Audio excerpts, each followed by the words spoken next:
ya kumshukuru Mwenyezi Mungu na kuomba huruma ya Mwenyezi Mungu kwa maisha yake, kwa imani yake na utumishi wake katika kanisa. Adhimisho hili linaongozwa na Mhashamu Wolfgang Pisa, askofu wa jimbo la Lindi. Na sasa tusikie wasifu wa marehemu ukisomwa na Mhashamu Henry Kiara Mchamungu, askofu msaidizi jimbo kuu la Dar es Salaam. Karibu baba askofu Mchamungu, na baada ya wasifu huo tutaendelea na adhimisho la misa.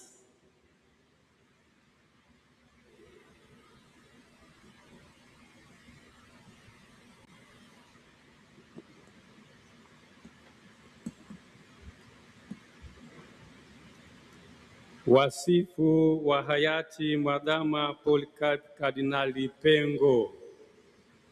Kuzaliwa. Mwadhama Polycarp Kardinali Pengo alizaliwa tarehe 5 Agosti mwaka 1944 katika kijiji cha Mwazie, wilaya ya Kalambo, jimbo Katoliki la Sumbawanga, mkoa wa Rukwa. Alikuwa ni mtoto wa 6 kati ya watoto 9 kutoka kwa wazazi Joseph Pengo na Rosalia Nzungu Sakramenti. Mwadhama Polycarp Kardinali Pengo alibatizwa tarehe 6 Agosti mwaka wa 1944. Alipata sakramenti ya Ekaristi Takatifu, yaani komunio ya kwanza, tarehe 20 mwezi wa 6 mwaka 1952, na alipata sakramenti ya kipaimara tarehe 15 Agosti mwaka wa 1952. Sakramenti zote hizi alizipata katika parokia ya Mwazie. Masomo ya awali. Mwadhama Polycarp Kardinali Pengo alisoma shule ya msingi Mwazie, Ipito na Karema katika vipindi tofauti kuanzia mwaka 1953 hadi mwaka 1958.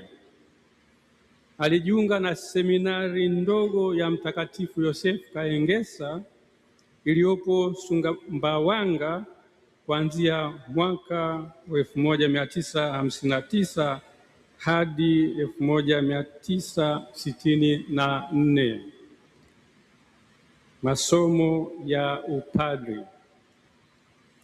Mwadhama Polycarp Kardinali Pengo kuanzia mwaka 1965 hadi mwaka 1971 alisoma masomo ya falsafa na teolojia katika seminari kuu ya Mtakatifu Paulo Kipalapala, Tabora.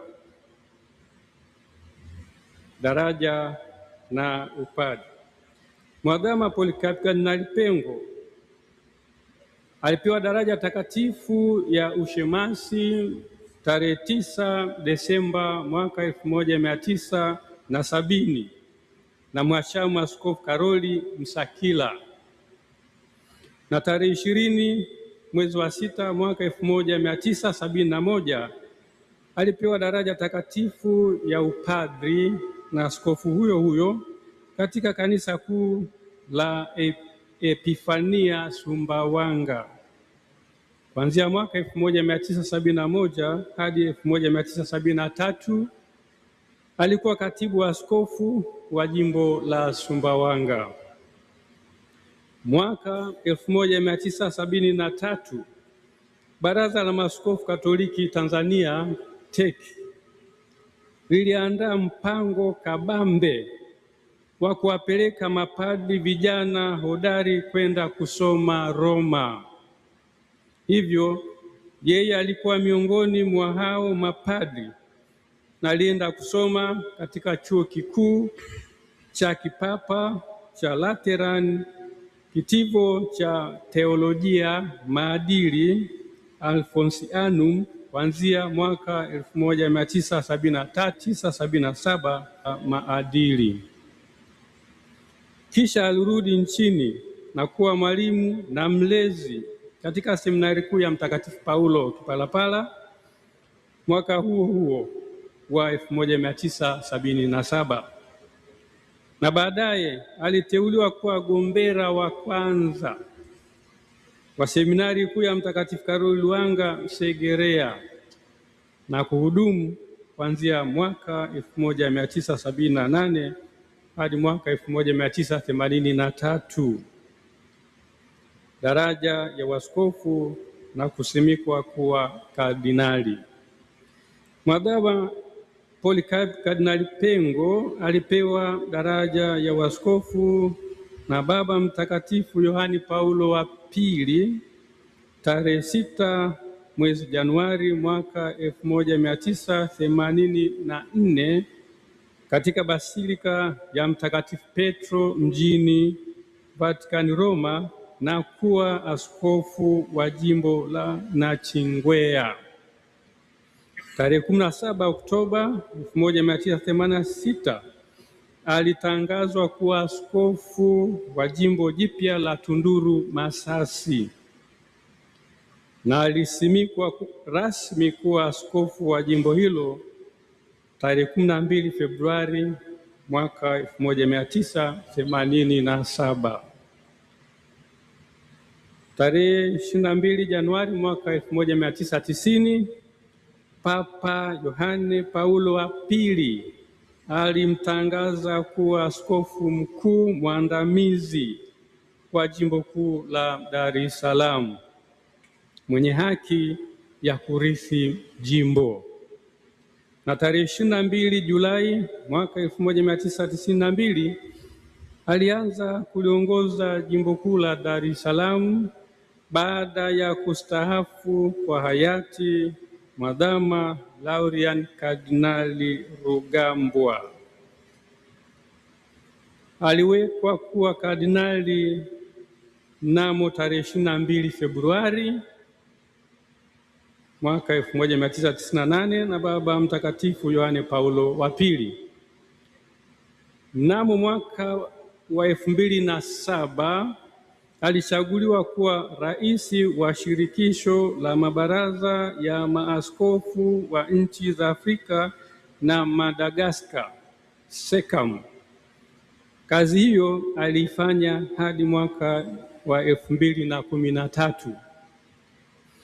Mwadhama Polycarp Kardinali Pengo aliliongoza jimbo kuu la Dar es Salaam kuanzia tarehe 22 Julai mwaka 1992 hadi tarehe 15 Agosti mwaka wa 2019 alipostaafu rasmi na kumkabidhi uongozi wa jimbo mwashamu sana Askofu Mkuu Yuda Tadeus Ruwaichi OFM CAP, ambaye ndiye anayeliongoza jimbo hadi sasa.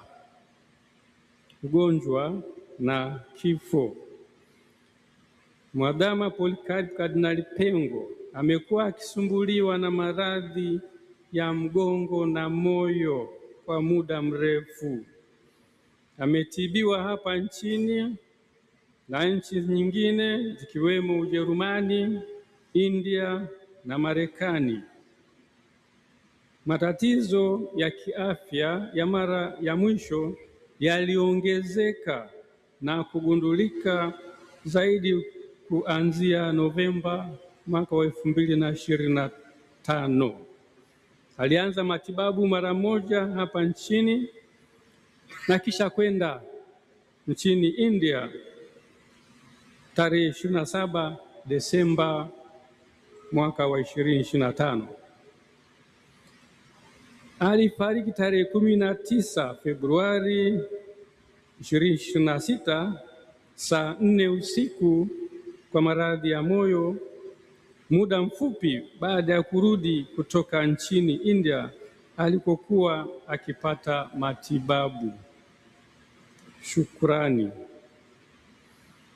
Shukrani za dhati ziwafikie wote waliomsaidia Baba Mwadhama katika mahangaiko yake ya kiafya, hasa madaktari na wauguzi wa hospitali za hapa nchini zikiwemo Muhimbili, hospitali ya moyo Jakaya Kikwete, TMJ, VS Hospitals ya nchini India na kadhalika.